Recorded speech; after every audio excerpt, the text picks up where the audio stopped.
Word. You're very welcome to this, the Hardy Books podcast with your host, Martin Maloney, the one and only, also known as Eddie Durkin-man. Come here, fucking seen a couple of boys round Cashel Bar the last day, diffing around in a fucking Volkswagen Bora, man. Tss, woo! The sound of the dump valve, the vibration of the woman in the chair, getting high on big thrills, fucking McDonald's chicken premier jobs with all that fucking mayonnaise and sweet chili relish.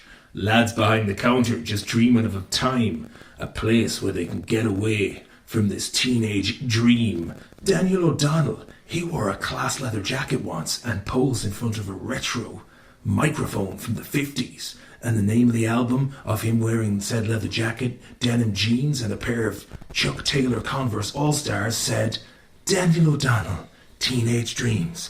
Now with that introduction, I would like to introduce a very, very special friend of mine. And you don't know who he is, because he's one of these lads who's been operating in the background for many, many years. He's a very, very close friend of mine. He's in the fucking top 5 best friends. Look, I'm a popular guy. I've got a lot of friends and they mean a lot to me. So it's very childish of me to fucking quantify. All I can say is when the chips are down, this man has never let me down. Not once. Chris has been the Hardy Books tour manager. So he's been at the eye of the storm. We keep each other warm. Not in a gay way, man. Just pure platonic. Chris, good to see you, brah.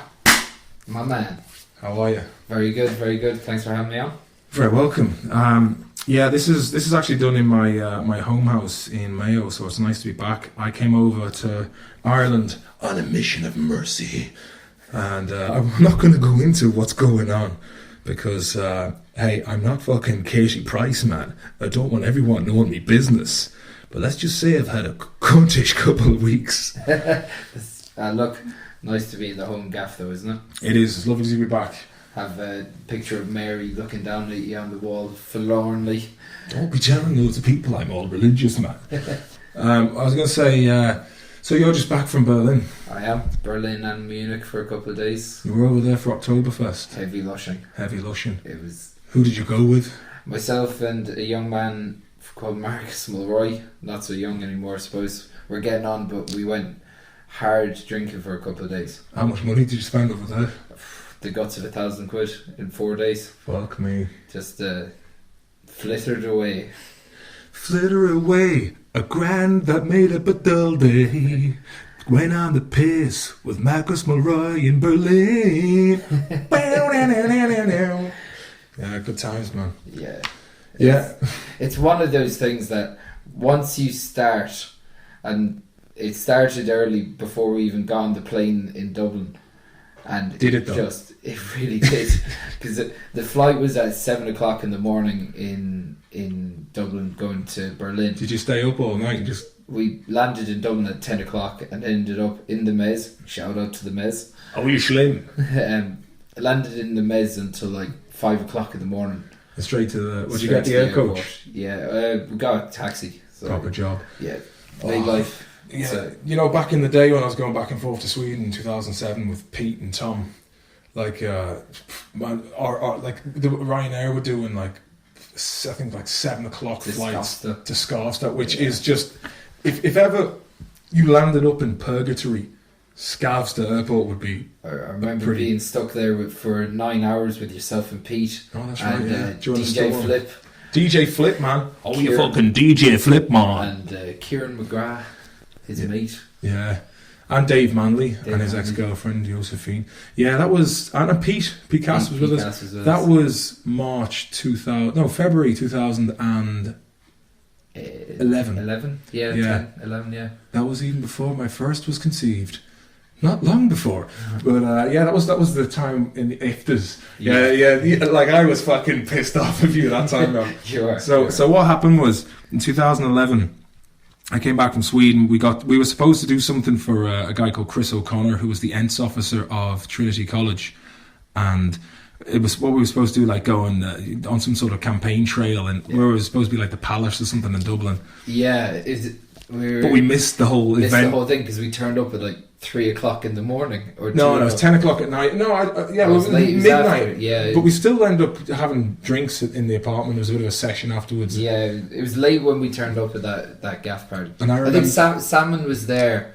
Salmon was there as well. 8 o'clock in the evening, and we turned up at like 2, and Salmon was just belugas. Salmon was just holding the fort for us. It was so good.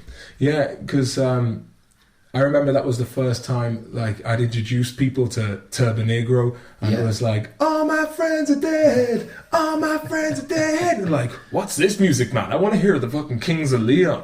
And I was like, no, this is fucking hard punk metal thrash from Norway. So a big shout out to the Turbo Jugend boys who take them a little bit too seriously by wearing leather jackets with a picture of a leather hat on the back.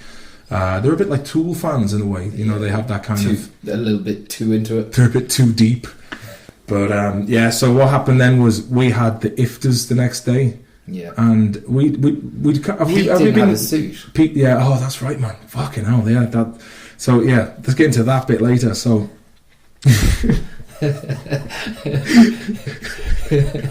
So I think that was the Thursday night, and then the Friday night we went out again.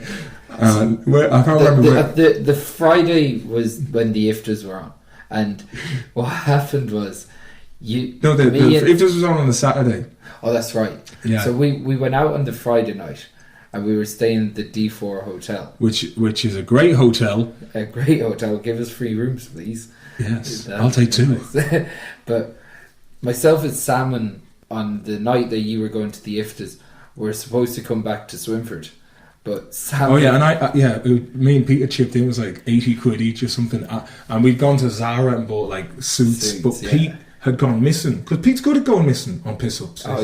He's solid. He's solid. He's like, he ended up with a girl who won't be named, and I think he was in the bed shifting her, and he just decided to just take all his clothes off.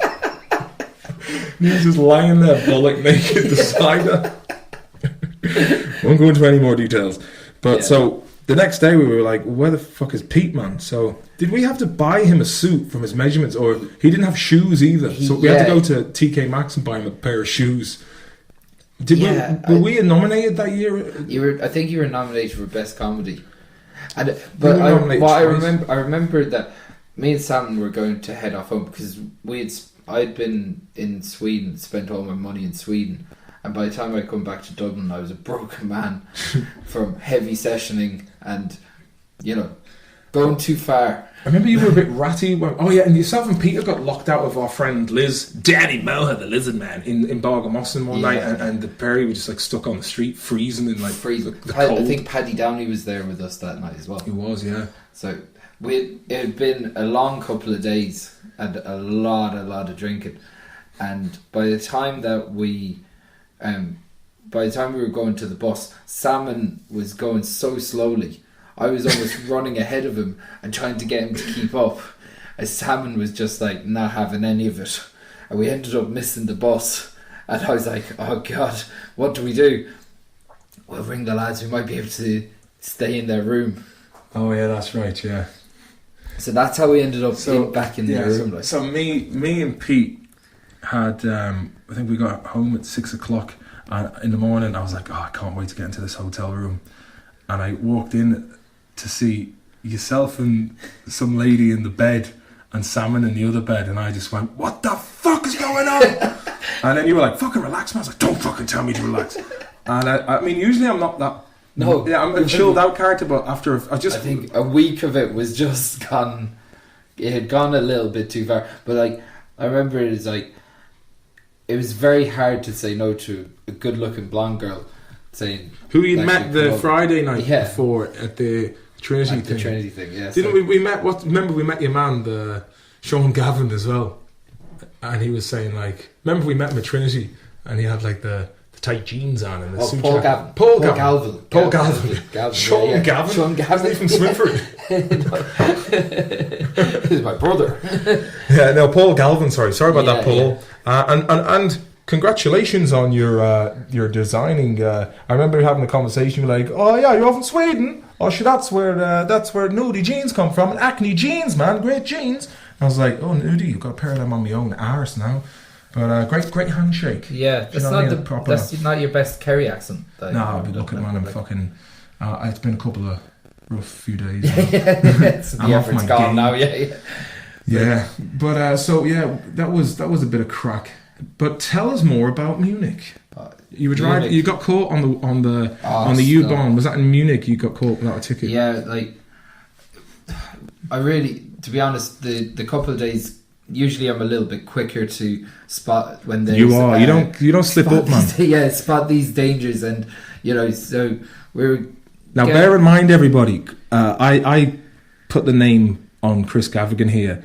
Right time, right place, Gavighan. Yeah, maybe. But we really pushed it out. Like, Munich is absolutely amazing. If anyone, like, it's just one of the best cities I've ever been to, and it's just chaos at Oktoberfest. But we drinking pints all day. Got. So describe the scene. Like, what's Oktoberfest? I've always wanted to go, but what's the scene? Oktoberfest like? Is it in the city centre? So basically, they have a beer festival each year to, the start of the harvest, and they have a big beer festival in the city. It's very close to the city centre. They have a big. It's like, well, it used to be a greenfield site. Yeah. It's all built up now. But what they do each year is they tap a keg, and then for 16 days they just go on the lash.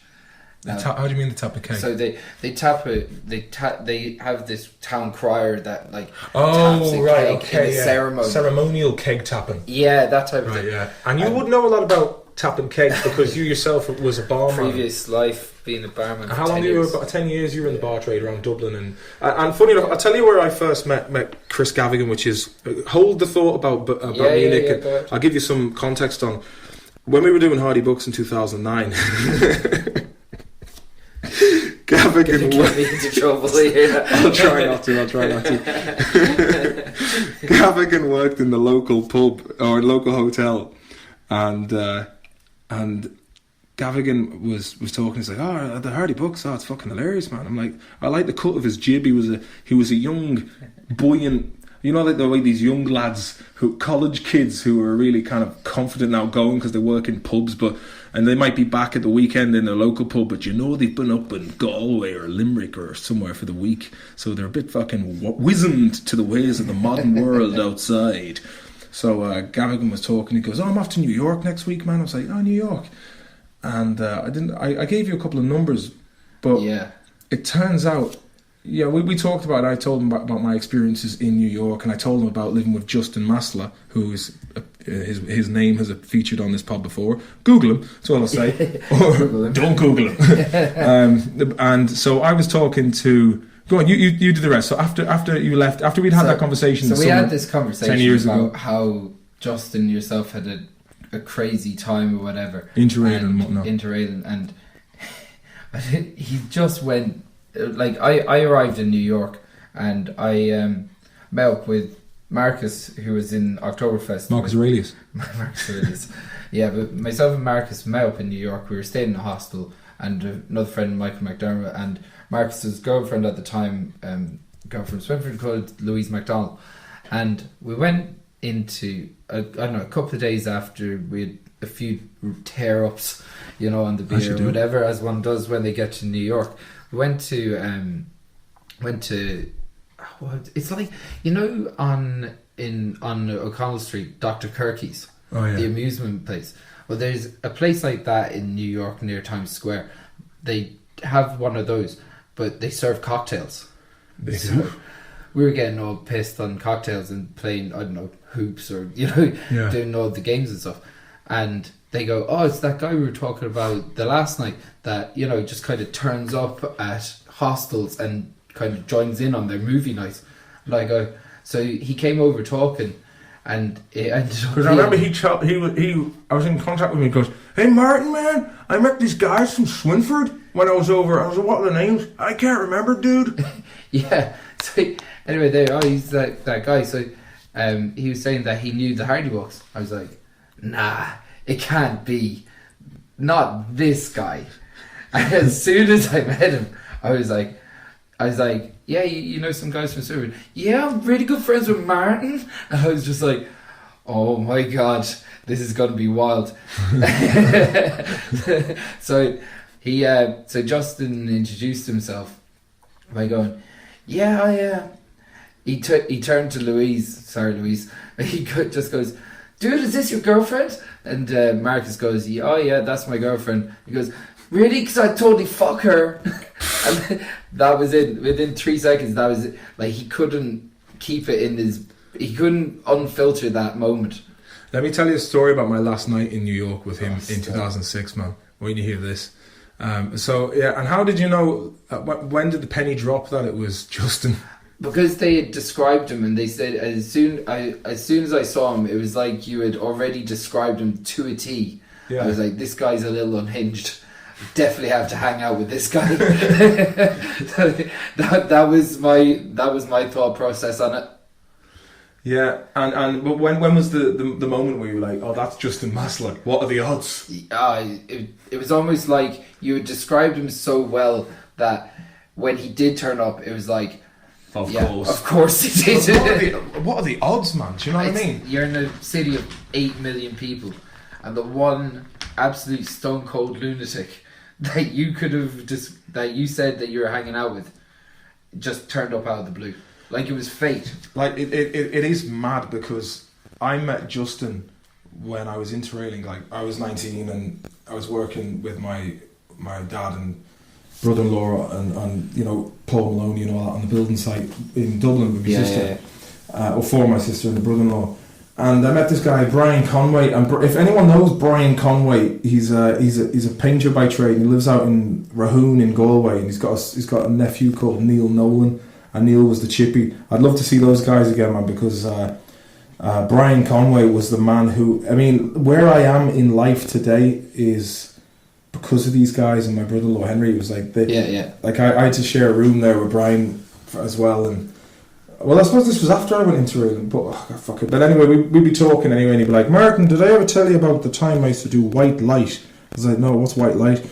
Martin, white light was it was acid back in the 60s, and they used to dip it in chalk, and I tell you, it was the best stuff ever. And Martin, did I ever tell you about the time I was over in Hamburg somewhere, and I was, in my head all I could hear was Rolling Stone by Bob Dylan, and I was sleeping under a lay-by in a sleeping bag under a bridge, and I thought to myself, here I am, like a Rolling Stone, and it was fucking brilliant. And he ended up in Germany for years. But my own saga from that catalyst ended up, you know, it was a lonely old voyage to Liverpool first. I was leaving. I left my friend's place. His name was Jay Petrowan, and he's an Australian guy. We met Bono together. That was another story. But I haven't seen him since 2002. But if you're ever out in Bali, swing by Gimme Shelter. He's got a bar out there, and he's a fantastic musician. Good name. Yeah, he's a cool dude. Rolling Stone job. Yeah, and left his house, said bye to the brother-in-law and the sister and my dad. And my dad was like, "Take care, son. I love you, son." I felt lonely leaving them. Got a cab to. I met some really nice girl along the way, and I can't remember. It was like someone I'd met. And she's like, "What? You're going to Amsterdam now? And when are you coming back?" I was like, "Don't know. I've just got an Interrail ticket. God knows, I'll end up in Greece." I never seen her again. I just remembered that. But then when I got to the port, there's no boats going. I mean, there's no. Yeah. The internet was fucking basic back then. Like, and I just end up like by myself in the waiting room of Dublin port, sleeping there all night, and the lights were off and all that. And I was like, this is depressing but exciting at the same time. I think, do you know what, when, like, without the internet, you could do something like that and not have this crippling fear of, I don't know what I'm going to do. Yeah. Whereas the internet's kind of ruined that because you're like, I've got automatic information all the time. Yeah, but that's the internet has fucking completely changed the way we think. Because everything has become so algorithmic and so predictable now that whenever something unpredictable happens, you're lost. Oh, you're completely screwed. But back then I just was like, alright, this is my fate for the night. I'm just gonna sleep in.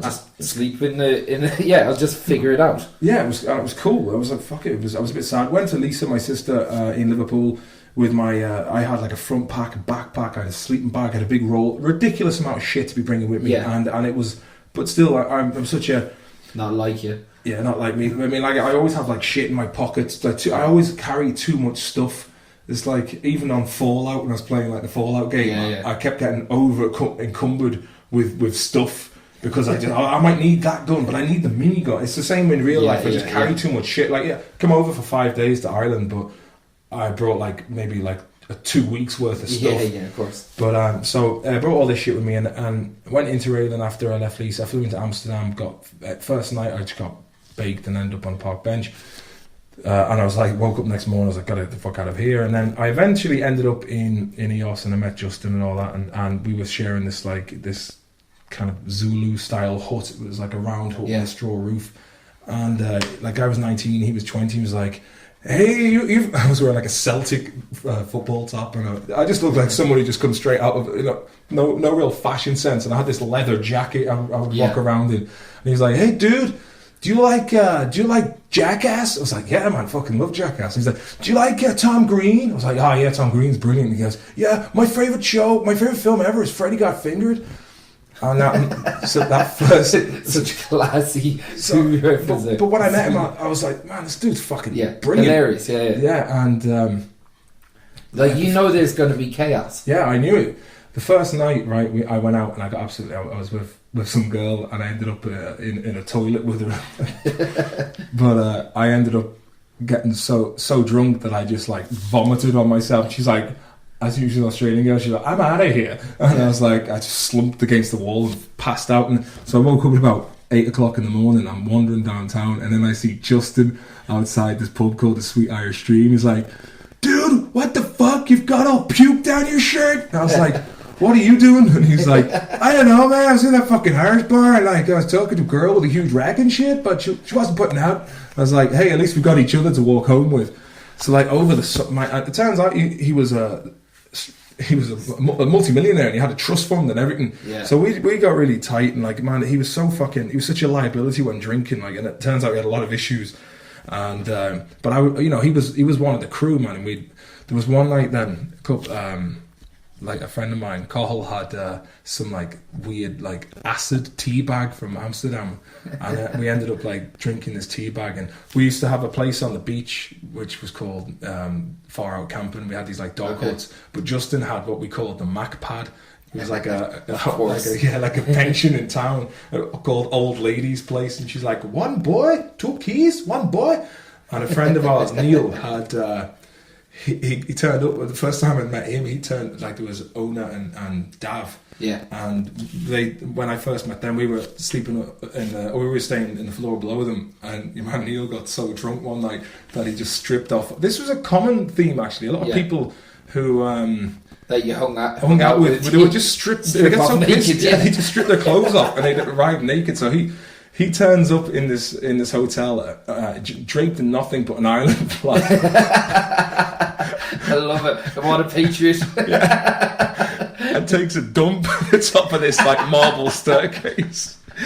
Goes to bed and forgets about it. So as Justin was called her, old lady comes knocking on the door the next day and she goes, 1 boy, 1 boy. And she starts like squatting down going, caca, caca, 1 boy, caca. He's like, what the fuck are you talking about, man? It's just like a turd piss and stuff. But they were really cool. And then there was one night, like, on that acid tea bag thing, I met some girl called Grace from Bath and had a very nice night. Yeah. And then later on, like, I was still kind of tripping. And Neil and Dav and Ona come in and they were all fucking freaking out and there was tears and everything. It turns out, like, Neil had been... Some guy had, like... I tried it on with Dav and then she ended up pushing him away and then there was like she kind of ended up having to scratch him on the chest or something like that. He was a bit of a prick and then for some reason Neil came and started intervening and be like, oh look, break it up. And then the son of this bar owner who owned all these hotels and nightclubs on the island comes along and just gives Neil a black eye. So Neil was really fucking upset about this whole thing. Yeah. So we're all up on the roof and Neil's explaining all this kind of stuff and like I'm kind of coming off this buzz I was on. And next thing, Justin comes up wearing a fucking like pair of shades, a big long leather full length leather jacket, and there was like a plastic bag filled with like empty beer bottles. And he just walks up pure casually and he's like, hey, what's up guys? And just starts taking these fucking glass bottles out of the bag. and launching them off the rooftop, Of and it was smashing all around like he threw them on top of a church. Like it's just that was supposed to be the case anyway. And everyone's like, that's just like, what's he doing? Yeah. So so we had an eventful summer, and then the year after I went back over with my mate Sasha and all, and he rang me up, and I was just finishing up Ballyfilm at college, and he was like, "Oh, what are you doing? You want to come over to Greece?" And I was like, "I don't know. You stole my headphones last year. That was a bit dodgy." Yeah. But then I ended up staying at his place. We were rescuing dogs and all that. And the year before, me and owner and Dav, we were thinking about going to this place and leaving the campsite. And it was just like, when we were there, a dog just took a shit in the middle of the floor, and we were like, "Nah, I don't think so." But the next year, beggars couldn't be choosers, so I was living there. And there was loads of people coming and going. It was fucking brilliant crack. There was an English girl with dreadlocks called Lucy, and she had like a tub of Marmite. And I didn't even like Marmite at the time, but I was so hungry that I was like, I wonder what this shit tastes like. Yeah. So I started just like putting my finger into it and licking it, and I was getting cravings for it where I couldn't stop going back. There was another morning, and then we came back, and I was fucking gasping, being out all night, and there was like a water bottle in the fridge, and I was like, oh sweet, started guzzling the thing back, only to discover it was vodka. No way. Yeah, so Justin basically, Do you think, obviously, Justin having schizophrenia, do you think the acid trips would have been... Well, he wasn't on acid. He didn't do any of the acid teabagging? No. Please remind me about the story of Belfast. Oh. Right, yeah, you're gonna fucking love the this Belfast one. Yeah, you're gonna love that story. And the one in New York as well. The last night in New York. Oh yeah, yeah. They're two amazing tales. Ones, because I, along with my good friend Marcus Mulroy, who we went to the Buncrana festival. We were at, which in fairness is brilliant crack, but slightly depressing because it's just quasi dodgy. It's no, not really. It's probably a bit family orientated. I think the council are the ones that are really pushing that type of crack. Revenue, good for the town. Yeah, that's that type of job. But we turned up and not knowing what to expect, almost like Oktoberfest. So we met. There's like 30 people camping in this campsite. It was depressingly small. Oh god. So throw up a tent, and everyone's around in a circle, and there's these two girls that had been at a festival a couple of weeks before, and they just couldn't stop talking about drugs. And you know well that these girls aren't seasoned drug takers, but they've probably taken a few pills over the last couple of weeks, and now they just love the crack. But anyway, it's all a bit fucking getting a bit messy, and this guy comes over to me. He goes, "Hey, these guys are amateurs. Do you want a tab of acid?" So I was like, "Fuck it, why not?" So I took this tab of acid, forgot about it for an hour, and started kicking in.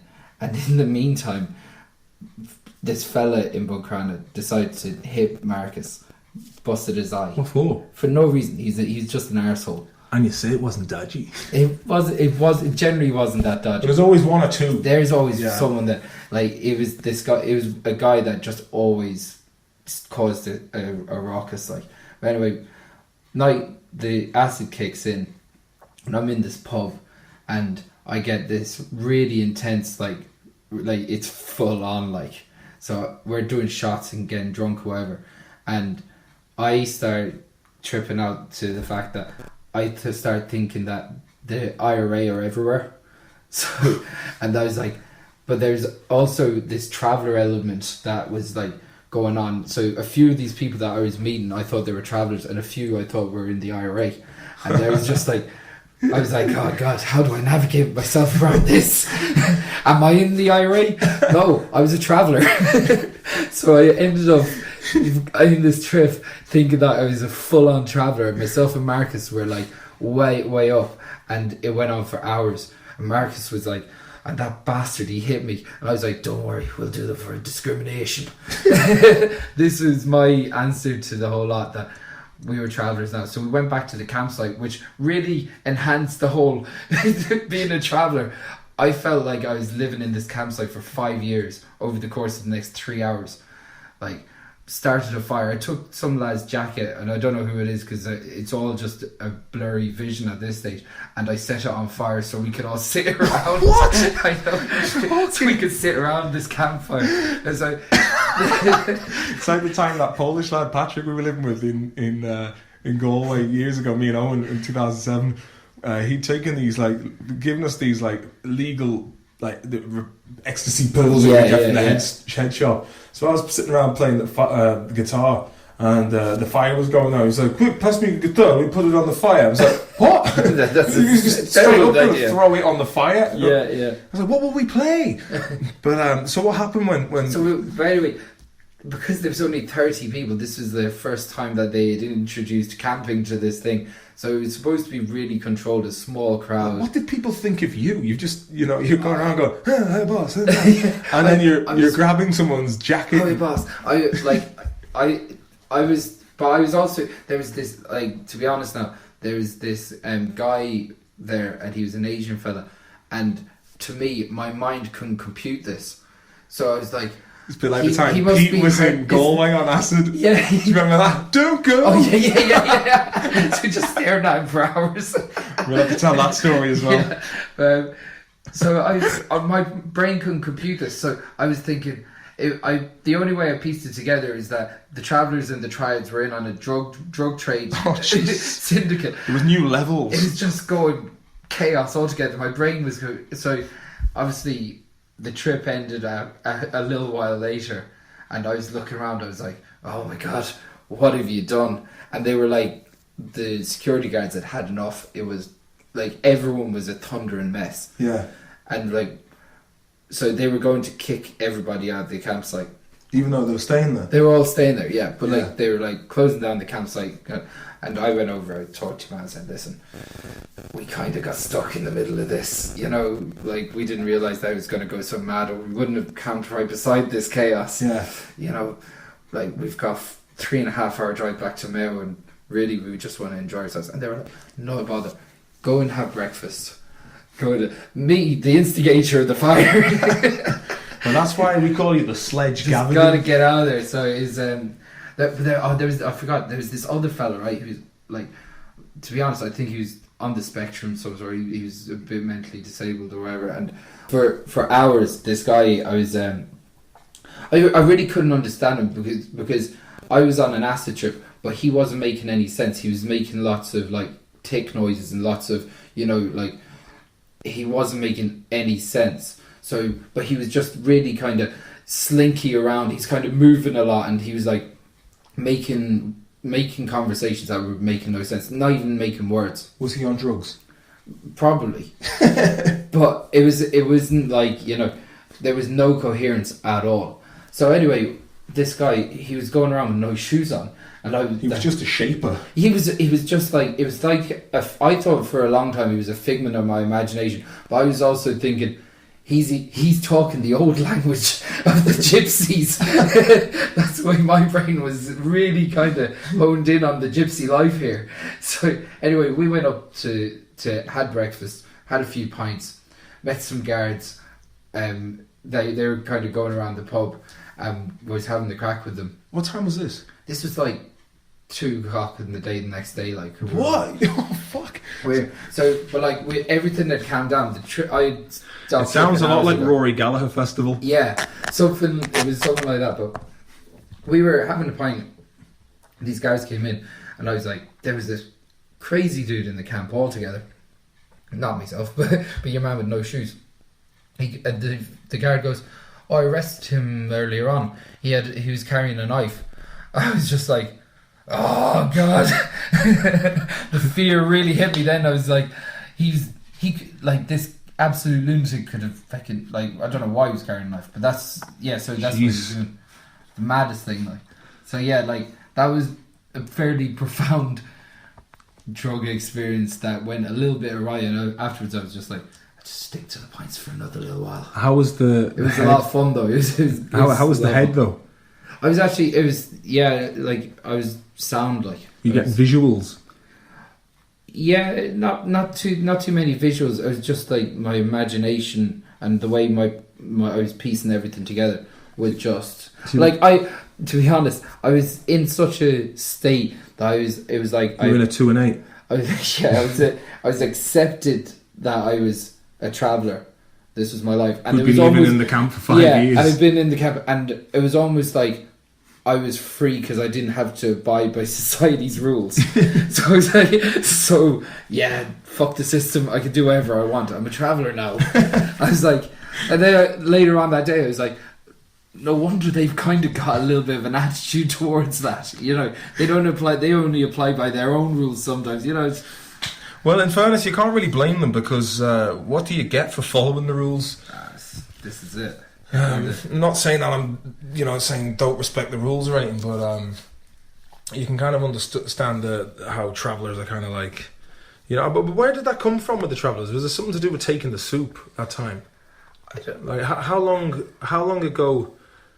I'd say they've probably always been ostracized. They've always had their own society, I suppose. Yeah, but how long has it been going on for? Because if you look back to Ireland in the 1700s, most peasantry, the fucking conditions here were insane. Yeah, like of course. Apparently, when there was a doctor who was quoted on the penal ships to Australia who was saying, like the Irish, they can't believe how well treated they are here because they were given blankets. A lot of people would, like, I was in the National Gallery and the other day, and I was just looking at some of the artwork, and I was like, there's just a picture of a man and a woman sitting by the hearth of a fire, and I was just like, fuck me, that looks so boring. It's just like a big wall and a fire.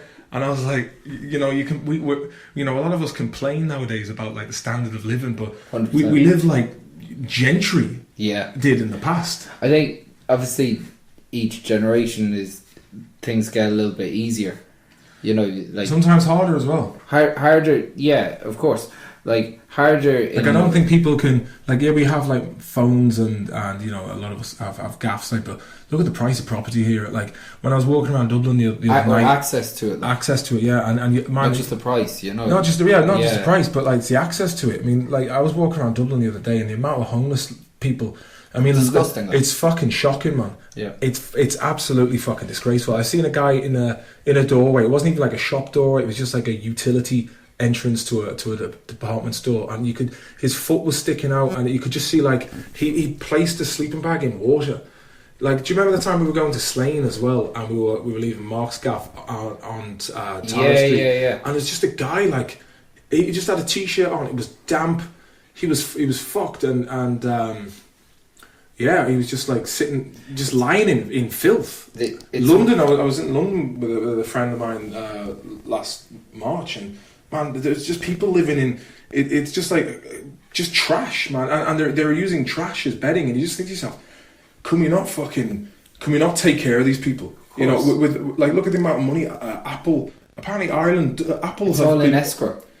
In escrow. So the money's in a bond that Apple have paid the money that why don't Ireland take? What the fuck is wrong with this country? Because they don't want to set a precedent of taking the money that's owed to them. Because they're fucking morons, man. Well, it's because what's more important is the company and their profits, and the people that are funding these elections in a roundabout way, or is it the people that are sleeping in doorways? But they just have corporations have more power in Ireland. They do than the people or the politicians. And corporations are also, they transcend sovereign nations. They're more richer and powerful than sovereign nations. And more powerful. I think if Apple and anyone else who's dodging tax has any fucking moral conscience, it's like going to staying in someone's house and just fucking living it up, and they're starving, and they don't have, and you're in their bed, and you're like, fucking, it's your problem, mate. It's just, if you're going to be here and you're going to start and you expect to have a very low corporation rate, 14 billion. Imagine what 14 billion would do for the homeless. Hospitals, roads. Just fucking pay your dues. Yeah. You're making. These fuckers are making hand over fist trillions at this stage. Does Apple need more profit? No, of course not. It's chaotic and it's ridiculous. And drop the price of the fucking computers, man. I was talking to my mate Andy Wallace the other day, and he went, the only reason that Apple is so popular is just because they prey on people's ignorance about building computers. Yeah. You know, it's just most people don't know it. They're like, okay, it's got a nice case, it's got a nice user-friendly interface. Yeah. But like, you could build that yourself. Yeah, you could build that. Apparently, you can build a €200 Hackintosh for a couple of hundred. Yeah. If you get a good graphics card and you get all the different components, you can make something infinitely better than a top. Yeah. Do you know how much a 17-inch top of the range Mac is? It's about $4,000. Yeah. That's just insane. Chaos, So Apple, put some money back into the coffers. Or our pop. And everyone else, all the other fucking big tech companies. Just there's a building. I can't remember where I saw this video. I don't know. It was someone had done a video about how tax avoidance in Ireland and what they're actually doing. They set up these shell companies. There's apparently one building in Dublin that apparently hosts 1,000 companies, and they fucking hell, man. You know, it's something ridiculous. And out of that 1,000 companies, they avoid €1 trillion worth of tax between them. So it's just a building. They have one receptionist. They might share one receptionist, and it's just a registered building. It's a registered building to them. Then you see, you know, like Ireland has even back in the colonial days, there'll always be. I mean, William Butler Yeats wrote about this, like the greasy shopkeeper fumbling in a greasy till, or it's just this. It's this. Oh, look, it'll be grand if I'm all right kind of attitude that leaders have in this country, and it's a real shame that we just they don't just have a backbone. And you also have a problem where there's it's two pretend conflicting ideals between Fianna Fáil and Fine Gael for 100 years, because they're both very similar. They're ideologically centrist or centre-right, and basically they kind of move with some faux populism.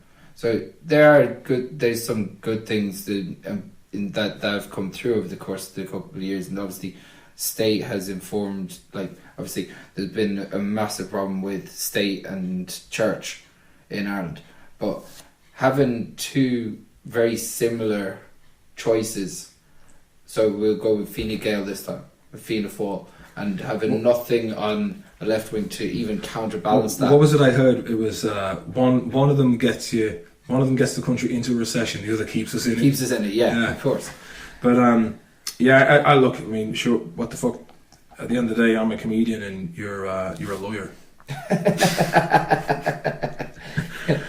Working the bar. Working the bar. But you know what? I'll go back to that story about acid. Just keep it light. Yeah, that's it. That time when we went down to stay, we stayed with Pádraig Roke's younger brother. God rest Pádraig Roke. Pádraig Roke is an absolute legend of a lad. A fantastic guitarist as well in town, and unfortunately we lost him a couple of years ago. But when I seen his younger brother, I was just it was Stevie B's. No, Stevie B wasn't. We stayed with Barry. Oh yeah, Barry Brennan. Yeah. Yeah.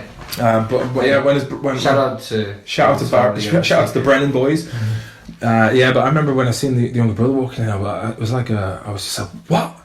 But we were staying there for the night, and we had Decky Campbell. Yeah, that's Credo's older brother. And Credo, if anyone doesn't know, he was in series 3 of Hardy Books, where Eddie takes the chats, and Credo is some legend because he was on like a Mayo. He was on the Mayo panel. Oh yeah, he was a gifted footballer, and he's the Campbell brothers are a right pair of legends. Got nothing but love for those headers. But so we were staying down there anyway, and we went out and we ended up some house party above Blue Note, and Pete ends up taking acid at like 4 a.m. I'm like, you mad bastard, man! You're like, what are you planning on doing? And then we were going home in a cab, and it only kicked in. As we're in the cab. And I said to Pete, I went, Pete, what are you doing, man? He said, I'm fucking off, man. I'm going. I'm fucking off. Fuck this. I'm going. I'm like, where are you going? And you were like, don't go. I have it on film somewhere. But he was just gone all night, man. And then apparently it turns out he was standing outside Vivo in Galway looking in through the window at the shopkeeper. And he was an Asian guy. He was just outside staring in like it was some sort of exhibition or like a habitat. And he was like, I must study his habits. Yeah, that was Chaos. And then back to Justin Maslett in New York.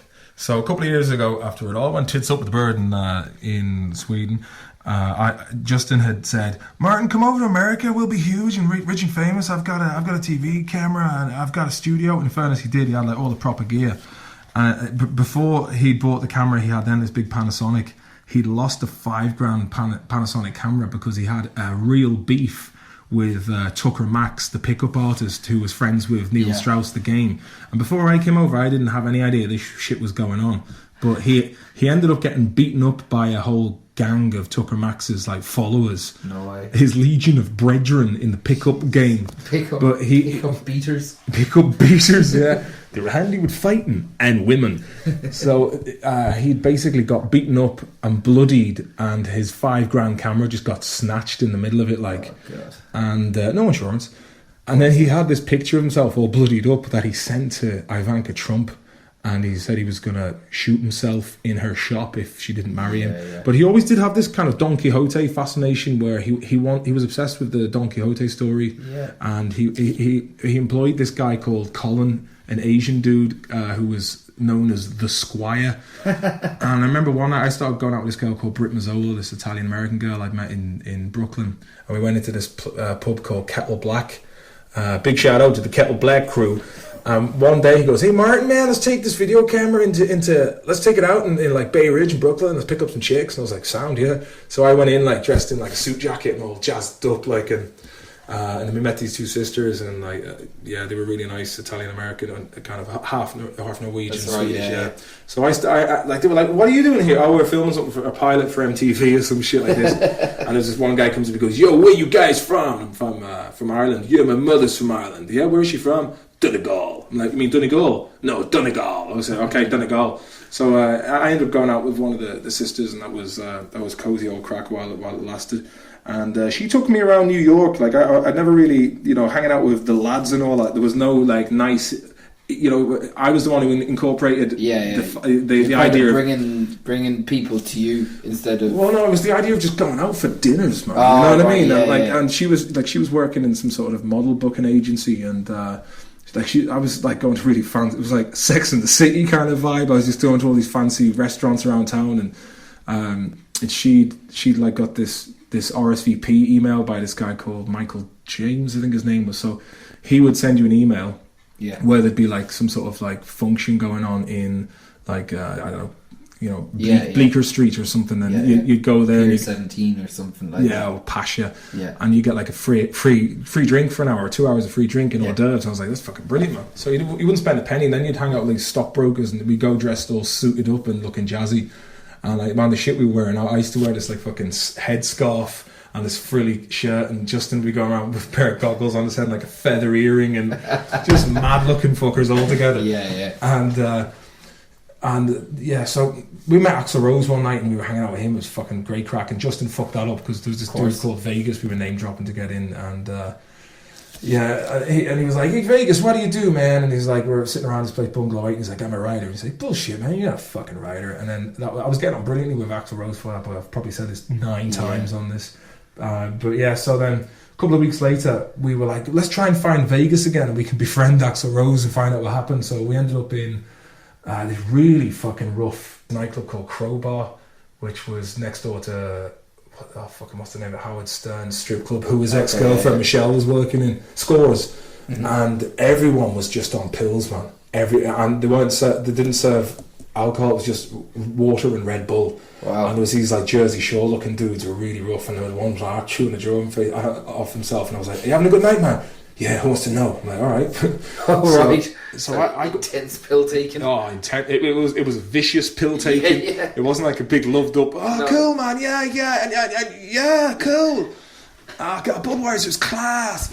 It was just fucking nasty, edgy, weird shit. So I go to the toilet and I'm washing my hands, and I don't know if I apologise if I've told this story before, but it's interesting. And so I'm at I take a piss and I go to wash my hands, and he goes, no, I'll get it for you. And I was like, what's going on there? Next thing, there was a big, like maybe it's like 2 meters tall black dude who's working in as a bathroom attendant. There was another black guy who looked like fucking, what's his name? CeeLo Green. Yeah, oh yeah. There was a dude who was like... Lars Barkley. CeeLo Green, yeah. CeeLo Green, yeah. And there was another guy... I think that guy was a limo driver, because a couple of weeks earlier he was like, yo man, you need a limo, man? You need a limo? I was like, me? No. Hey, yo man, they call me Tony Yayo. Yeah man, you want to buy some Yayo? You want to buy some blow, man? You want to buy some blow? I was like, nah, I'm grand, thanks. You don't waste my time, man. Don't be fool. So I'm looking at this, and there's this like Arabic guy, and they've just got some guy up against the wall, and he's like, no, I'll do it, and it's bang, it's fucking laying into him with proper like winding up, punching him in the face. And I just looked at the bathroom attendant, and I was like, what the fuck, man? He goes, hey, just wash your hands and get out, man. It's got nothing to do with you. And I was fucking... Yeah. I was traumatized. So I go back to the table. It's me, Vegas, and Michelle, Justin's ex, who is now still together. She started dating Frankie Valli, and she's still together with him now. So, oh, what a night. So I, like an idiot, fucking... open my mouth, and now I've seen Justin getting his nose broke about 4 times, and I've often had to like physically straighten his nose for him, right? And on this night I was like, why didn't I keep my fucking mouth shut or just whisper something into Vegas's ear? So I just go, oh man, I just seen a guy getting the shit kicked out of him in the toilets really violently, and Justin goes, we need some fucking justice, because he also had this like heroic Destiny Squad project he was working on at the time. And I thought it was a bit of crack, but he, he's taken it to... It was multiple personalities kind of crack. Yeah. And this is with no disrespect to the guy. I mean, he's a very dear friend. I haven't seen him for a long time. Obviously, like... But just so people know, he did have serious mental health issues as well. Yeah, he did. But he was good. He was good to me. He was like he put me up there for 3 months rent free, and he was nice to me. And I think you're educated on now, and like back, that was what, mid 2000s and 2006, and you're like, who was talking about mental health issues then? Nobody. Not even fucking Blind Boy, and or Brezzy, but so fucking Justin goes, we need justice in here. So apparently, and so himself and Vegas go off to the toilet, which had now been cordoned off with a rope and some bollards. So about 5 minutes later, Vegas comes back minus Justin, and I went, where's Justin? He goes, yo dude, your boy Justin, he just got kicked out. He was just screaming like, justice. So I go outside, right, and I'm outside, I meet Justin outside, and go, those fucking guys are evil. They're fucking evil. And I was like, Justin, look, man, it's horrible, but there's nothing we can do. Like. And he goes, I got to do something about this. I'm like, Justin, don't fucking be a fool, man. Don't go back there, please. Yeah. Don't go back there. And like we're in like West Side Manhattan, and we were living in Bay Ridge, and we were a good, it's about 45-minute cab ride. Never mind, swanky place, like And we had a long way home, and I was like, Justin, mate, look, let's just go home.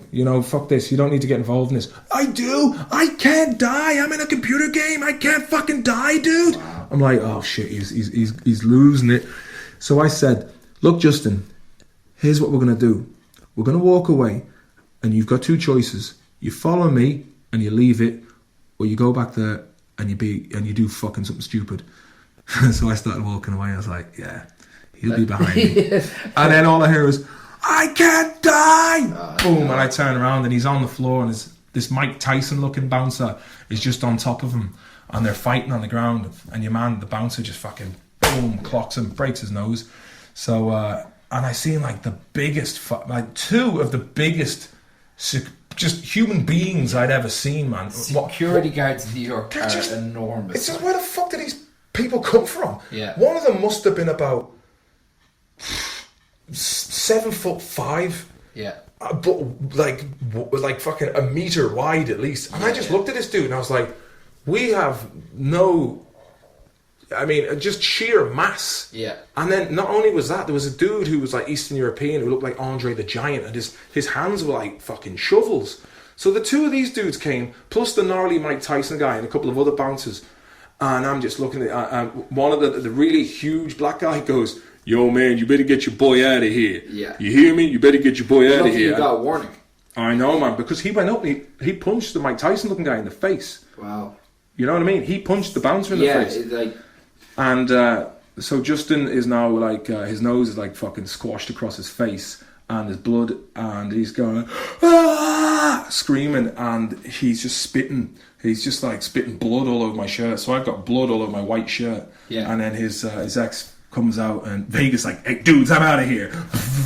And Michelle took him home. So I had a fucked up trip back on the train.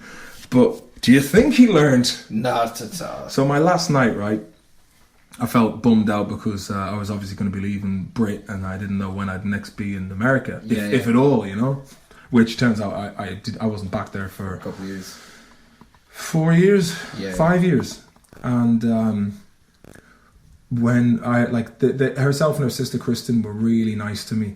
Yeah. You know, they were really good to me, and they knew my favourite was there was this really nice Italian American restaurant called Cebu. Yeah. And they took me there for like, you know, they were like, "Martin, we're gonna get you your favourite." I'm like, is it steamed mussels in white wine and garlic sauce? Yes.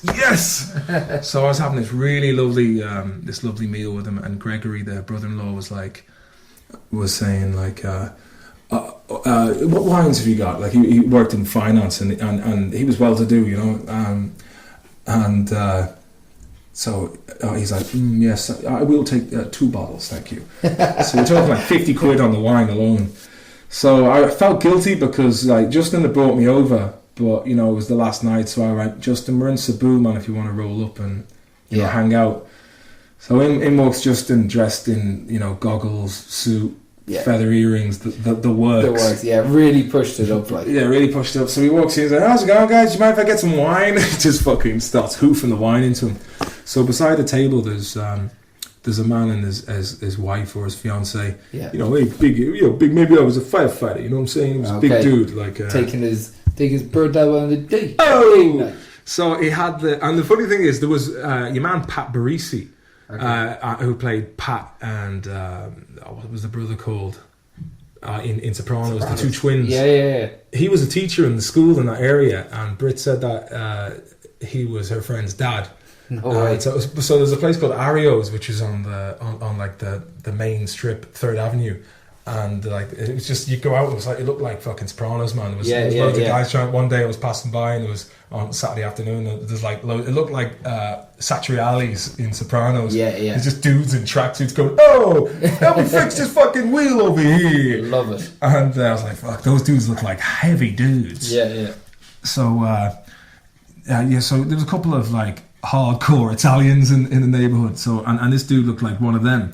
So Justin starts fucking cracking onto his missus. So your man's got like, you know, ribeye steak. He's got champagne on ice. He's really taking it to town.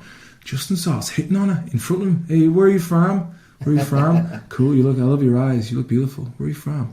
What's your name?" And the guy's just like, what that serious, unfiltered thing. Oh man, like shit got awkward. It's pretty so quick. weird, like, because you can't help. You know, like I know because I've seen, as I was saying earlier, I can see the wheels turning so quickly. It's already done before he's actually thought of what he's doing. Oh yeah. He was so this was going on for a good while, and your man's just sitting back like this, incredulously looking at him, and she starts fucking flirting back. No way. And I'm just like, oh Christ. And then I'm saying to Greg, please help me out here, take him for a cigarette. "Hey Justin, how about we go for a cigarette?" "No, I'm okay, dude, you can go, I'm cool." He's like, no, I think you should come for a cigarette. So when he's out there, so they go up, and I'm like, "Yeah, girls, I'm really sorry about this. I didn't think this was going to happen, and really, really sorry." Yeah.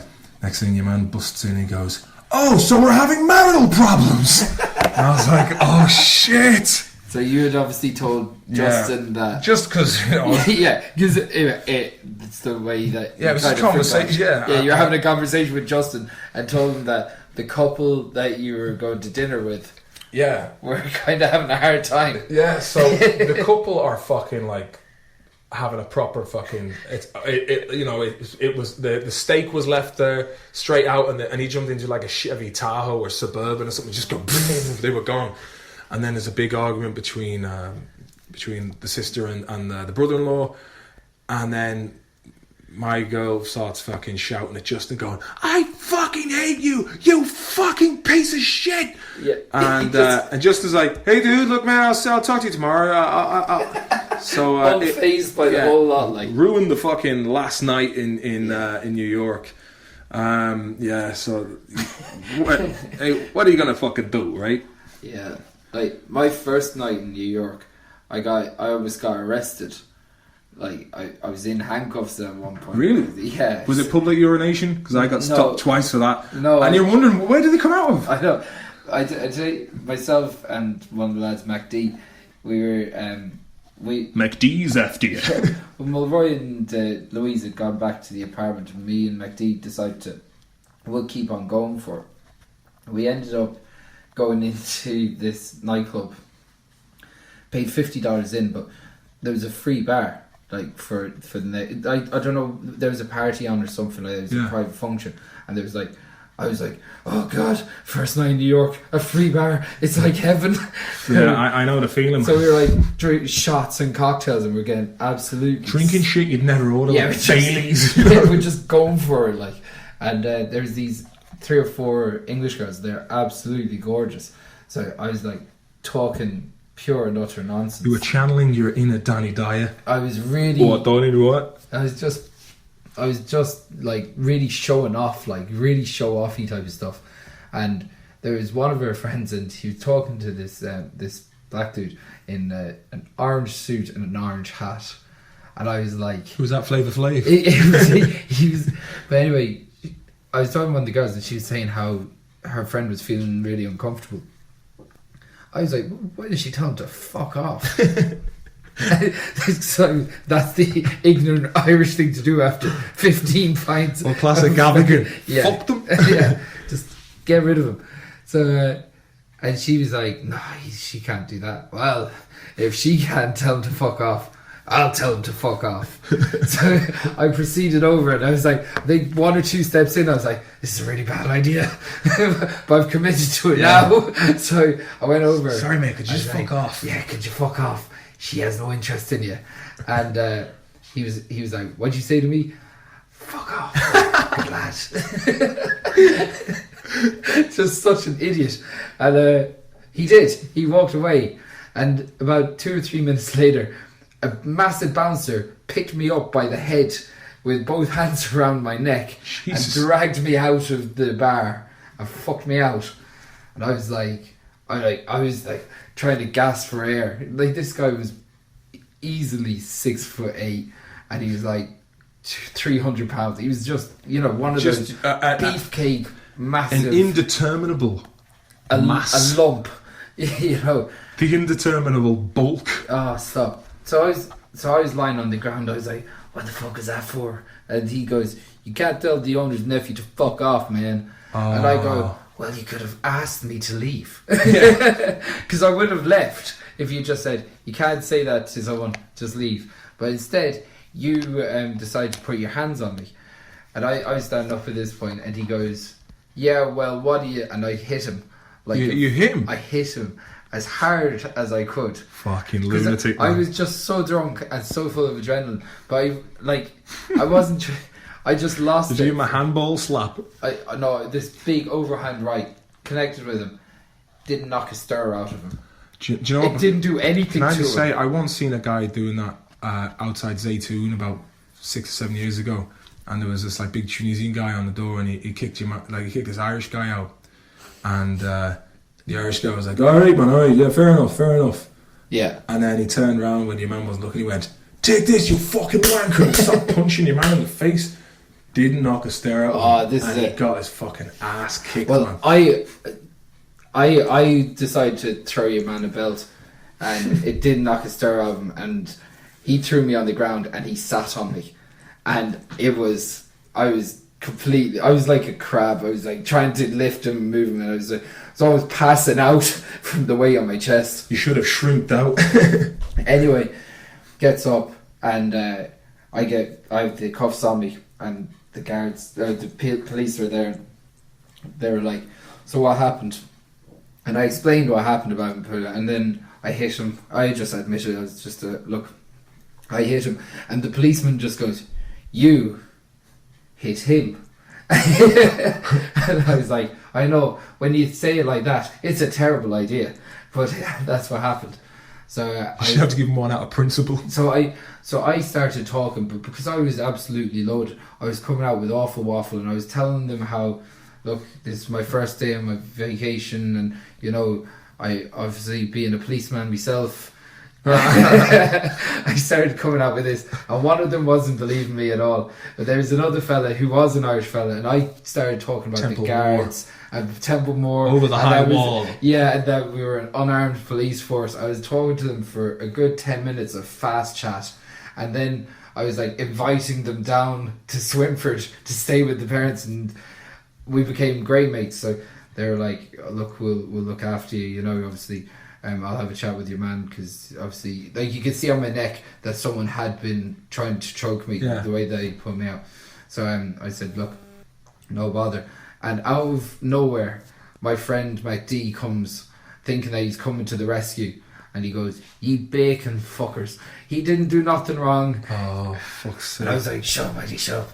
And he's like, "No, you ignorant pig bastards." Oh, jeez. And he went he had no respect for them at all. He went hell for leather at them, and they took the cuffs off me, put them on him, put him in the cell for the night, and just dropped me back to the hotel. That was my first night in New York. So what happened with him after? Did he get deported? He ended up with this summons to court that he didn't turn up for. But sure, look. Does that mean he can't get a visa if he wanted to? That's 10 years ago now. So yeah. Can he get a visa if he wanted to? He doesn't know. Oh, right. But like, that was the first night in New York where they took the cuffs off me, put them on my mate. Jesus, man. It's just, the place is nuts. I had another interesting point to make about. Oh yeah, me and P Dyer, like in 2011, we talked to these two Danish ones in East Village, and I looked around. I was like, "There's no place to go for a slash, man." Yeah. And of course, boo, out of nowhere, I was like, "Oh shit! I knew this was going to happen." I mean, where did they come from? Yeah, they sneak up on you so quickly. Yeah, but I was talking about your one in Brooklyn. And go, "Oh yeah, she's going out with my buddy." And where are you from? From Ireland. Oh, no way, I'm Irish. So he gave me his number, and he's like, "If you're ever in bother, give me a call." I was like, "Sweet, man." Look, you just got to know how to talk to them. If you're cool, when we were in Oktoberfest, you've got to be respectful, you know. When we were in Oktoberfest, I was telling this. We were talking to a guard, and he was saying, and he was talking about, you know, you have to pass the personality test. Was this an Irish guy over there? Yeah. So he was out with his mates. And they were A1. We were drinking in an Irish bar called Killian's in Munich. Most guards are. Do you know what I mean? They're just lads who are like doing a job. Yeah, this is it. And he was like, as he said, like, if you can pass the personality test, then we'll try and work with you. Yeah. As long as it's nothing serious. Like, yeah, exactly. Like, Oktoberfest got to be one of the best things I've ever done. So back to the Oktoberfest. So it was like you're saying it was a marquee, and each marquee like fits 1,500 people. Yeah, 1,500. And the rest. There's one tent with 15,000 people in it. Fuck off. No joke. It's wall to wall. They really, like, it's unlike anything I've heard. Everyone's standing on tables, drinking litres of beer. No one's getting sick. No fights. Nothing. Like, it wouldn't happen in Ireland. But like they start queuing up to get into the tents at like half 8 in the morning. In the morning, oh, be geez. in there for 10 at night. In the morning. The tents open at 10 o'clock, half 10 in the morning. And can you get in, or is it really hard to get in then? Because there's so many people. Like, you can always go to the smaller tents as well. Like, yeah. Just pick up 2 seats. Like, when we first went in, we were like kind of scoping it out. It's like, oh, where do we sit? Oh, can we sit there? You know, these tables reserved. No, we didn't know what we were doing really. Like, so we're kind of wandering around for a while. But as soon as you walk into one of those tents, you're like, holy fuck, this is the best thing I've ever seen. Really? Yeah. They're all singing like they're walked in, they're singing Ring of Fire, and you know the way people really get behind those easy pub songs. Yeah. Crowd pleasers. I spent a fortune though. Like, each stein was like €11, and it was 2 litres in it. So it's 2 pints, which is sure, it's the same as it's 2 pints in Dublin. Yeah, 2 pints in Dublin. But like, we were going hard. Was it Weiss beer? Was it? Or all kinds of beer? We were mostly drinking Helles, like, you know. Well, and the good thing is about German beer as well. By law, they're not supposed to put any shitty additives in there. beers are great. Yeah. Really, really good. So you probably wouldn't feel too bad. But like, Sure, that time me, Pete, and Tom went over to Berlin 2009. I mean, we drank so like we were training hard, man. Like, like it was. I had a 6-pack, and I was like, I was cut. You're fit. I was properly like one of the fittest I've ever been. 9 days later, like if you could see the before and after, man, we were just swollen, and you know apparently alcohol generates estrogen for men, and so it makes them put on weight. Yeah, that's why you're a bit weepy and anxious the next day. Yeah. You know, it just like and you put a weight on and it just retains the fluid in the body. There won't be any drink for a while now after this session. Yeah, right. He's on the beer already. Speaking of epic sessions, remember the night the night we were in Dublin, and I think it was like 2012 or something, and like man, we were at that stage like we were fucking getting out of control, and we were back at Eurogaff in Montpellier Hill. Yeah. And this place was brilliant. Like Gaviscon's gaff. Yeah, he lived with Daddy Riley, he was a mad bastard. A load of real sound skins, and well, one of them was a bit of a fucking pleb. This is. We won't mention any names. Yeah. There was one night where I walked into his room because I'd slept downstairs that night and I was fucking steaming, and I thought his room was the toilet, and I went to lift up his laptop to go pissing on it, and I was taking the cocky out. He was like, "What are you doing, man? That's my laptop." And I was like, "What? Imagine if I just pissed all over his laptop."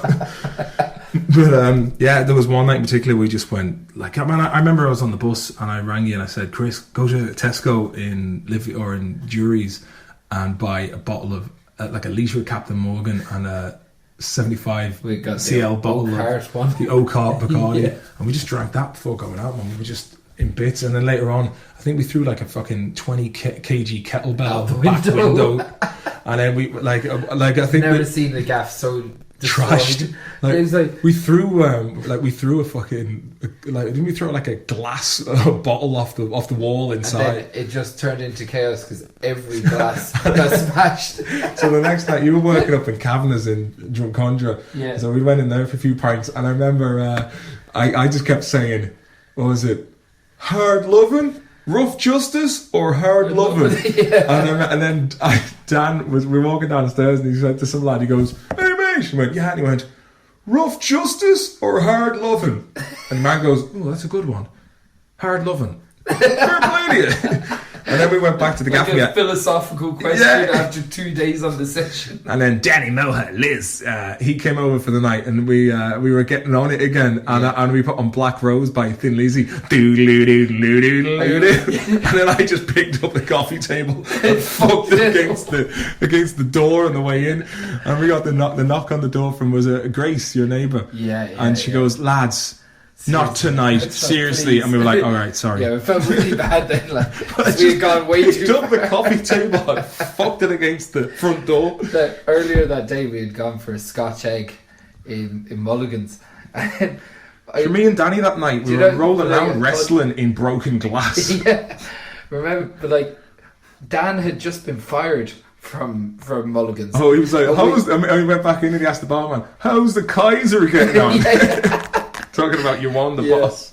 Like straight away, it was just like, it's obviously a bad idea to go into your old workplace where you've been sacked from as a customer, but like not 2 days after you've been sacked for a load of beer at Scotch eggs. Do you remember that night, man, when we were in the Globe and we were downstairs and we met Breen Gleeson and we were chatting? I was like, "Oh, you Breen, how are things?" He's like, "Oh, Martin, cool, man, yeah." And they were hanging out with some of the Love Hate crew. Yeah. And one of the girls from Love Hate was talking to me, and Liz was absolutely fucking wasted, and he thought he was back in his fucking 1980s like his sleaze rock outfit. And where like because my mate Liz, he was in a band called Leaded Fuel back in the day in Sweden, and like it was like a whole like subculture of like Motley Crue style merchants, and like the women were just like throwing themselves at him. So he was a bit of a fucking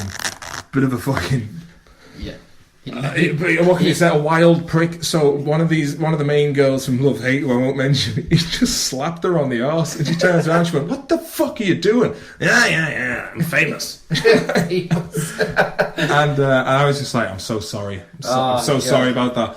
And then I was talking to some dude from apparently his mother owned a Vodka and we. Oh man! And he turned around, he was asking me about how much money I was making. I was like, I do all right, you know. That was the salary. It's like, you should be making a lot more, man. Like, what the fuck's going on? And I was like, and then he was like intensely judging your. Yeah, I mean, I was like, who do you think I am? Fucking Marlon Brando. Yeah. And so Danny walks up and you could smell like the stale BO off him. Yeah. And your man goes, who's this gorilla?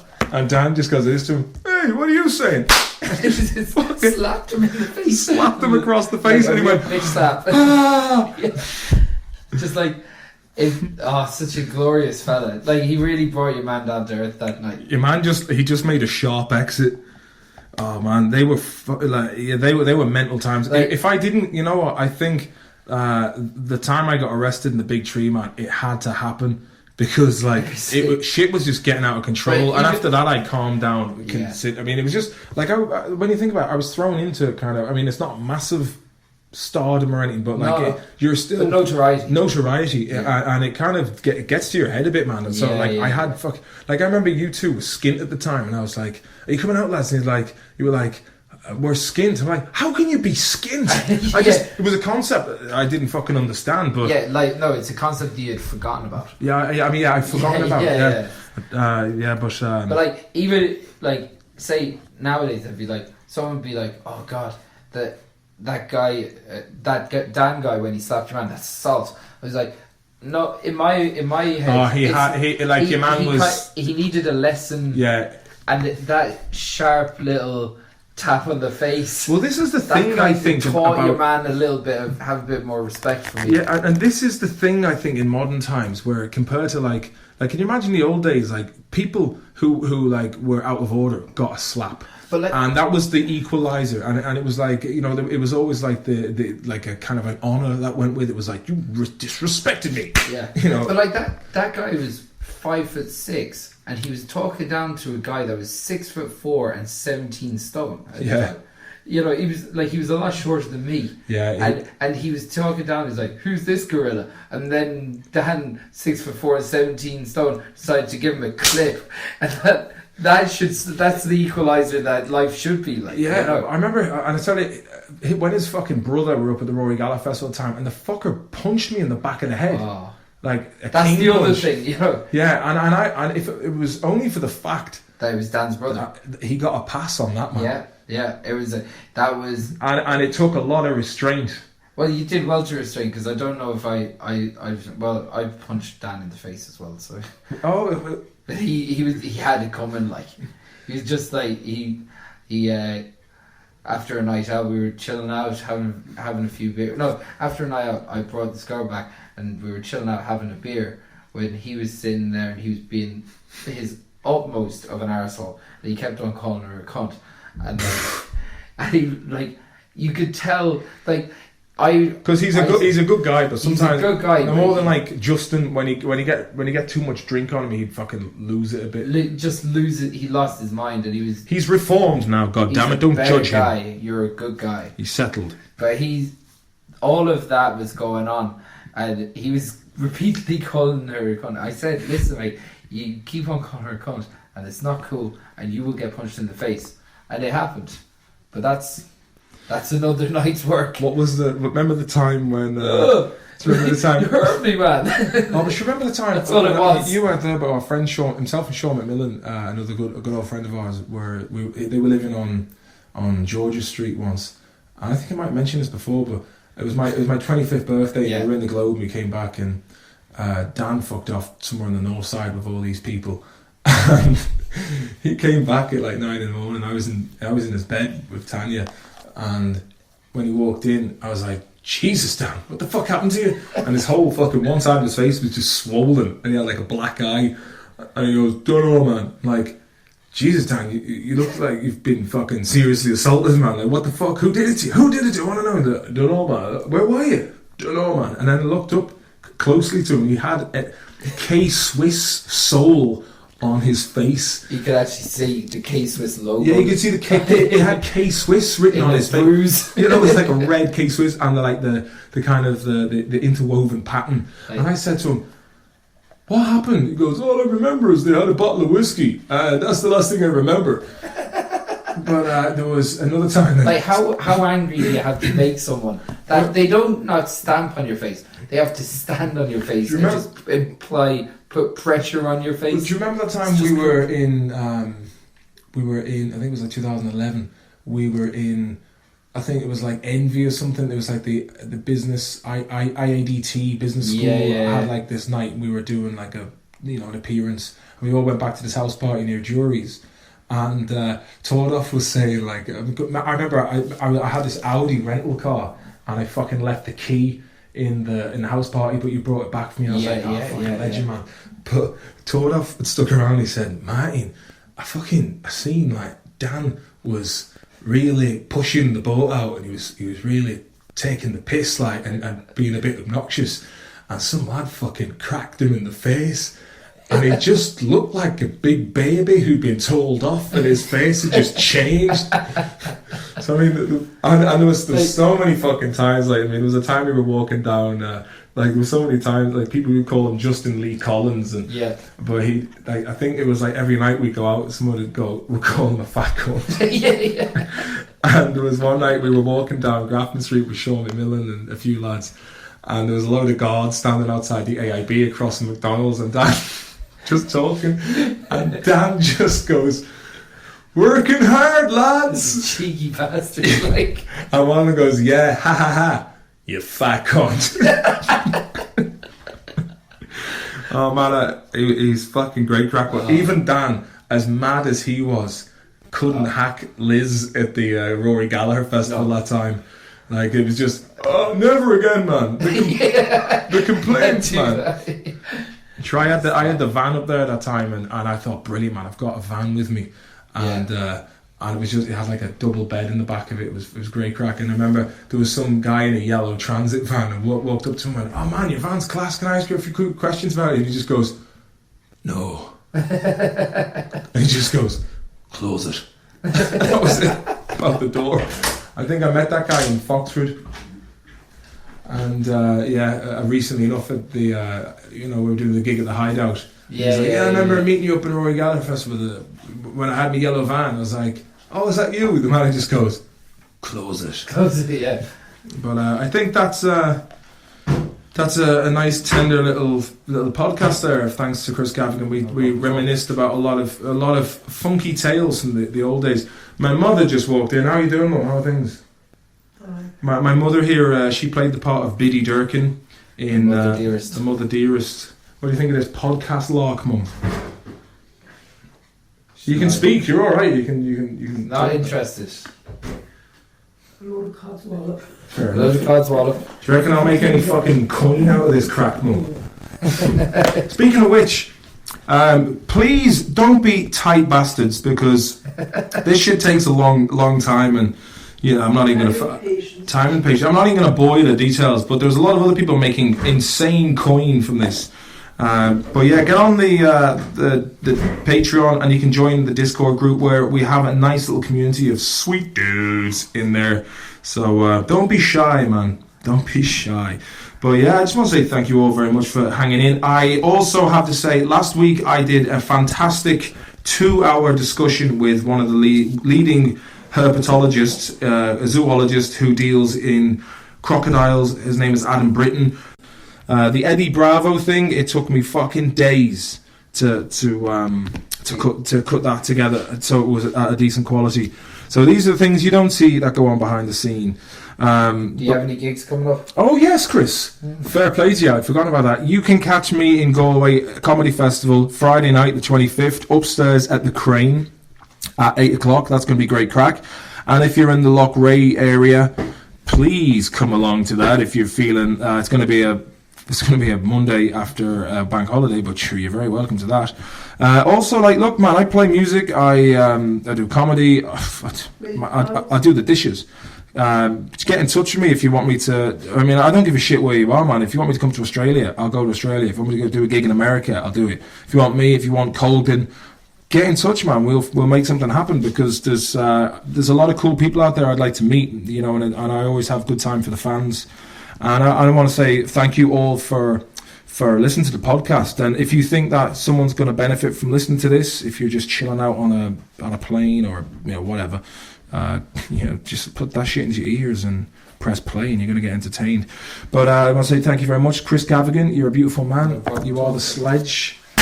A proper solid dude. Thanks for having me on. Thank you very much for giving birth to me 36 years ago. I know that wasn't easy, and I've caused you some tears over the years, but also a lot of joy. More so joy. Yes. Yeah, fair play to you.